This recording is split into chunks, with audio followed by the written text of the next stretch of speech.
లోకేష్ పిలుపుని అందిపుచ్చుకుంటామన్నారు తెలంగాణ టీడీపీ నేతలు. తెలంగాణలో దాదాపుగా 2 లక్షల పార్టీ సభ్యత్వాలు ఉన్నాయని చెప్పి నరసింహులు చెప్పారు. ఇంటింటికి వెళ్లి అప్పటి టీడీపీ ప్రభుత్వ పాలన ఫలితాలు ఏ రకంగా ఉన్నాయన్న విషయాన్ని అందరికీ గుర్తు చేస్తామంటున్నారు నరసింహులు.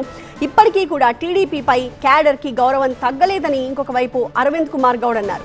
తెలంగాణలో టీడీపీ అవసరం ఉంది అని చెప్పి అరవింద్ గౌడ్ అన్నారు.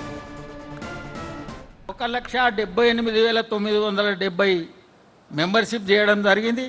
వీళ్ళందరినీ కూడా రేపు వాహనాలు వాడకుండా సైకిల్ మీద ప్రయాణం చేసి ఎన్టీఆర్ గారు, చంద్రబాబు నాయుడు గారు, లోకేష్ గారు చూపించినటువంటి ఈ అభివృద్ధి కార్యక్రమాలని ప్రజల దగ్గరికి తీసుకుపోయి రాబోయే కాలంలో తప్పకుండా పార్టీని మరి పురోభివృద్ధి చెందే అందుకొరకు అందరి సహకారంతో యువకులు, మహిళలు, పెద్దలు, చిన్నలు అందరి సహకారం తీసుకొని మరి తప్పకుండా పార్టీని ముందుకు తీసుకుపోయే ఎక్స్పాన్షన్ కొరకు నేను ధర్మబద్ధంగా పనిచేస్తానని కోరుతూ సెలవు తీసుకుంటున్నాను.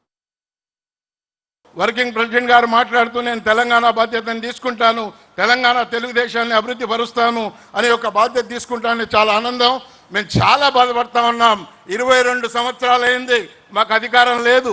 చాలామంది ఇక్కడ అధికారం పొందినటువంటి వ్యక్తులందరూ కూడా లాలూచితోనో దేంతోనో పక్క పార్టీలకు పోయినా మాలాంటి కార్యకర్తలం, బీసీలకు న్యాయం చేసినటువంటి పార్టీ, ఎస్సీలకు న్యాయం చేసినటువంటి పార్టీ తెలుగుదేశం పార్టీ అని నమ్మి ఈ పార్టీలోనే మేము కొనసాగుతూ 22 సంవత్సరాలు ఏ అధికారం లేకున్నా, ఏ హోదాలు లేకున్నా మేము కొనసాగుతున్నామంటే కేవలం తెలుగుదేశం పార్టీ మీద అభిమానంతో ఇదే పార్టీలో మాకు న్యాయం జరుగుతుంది.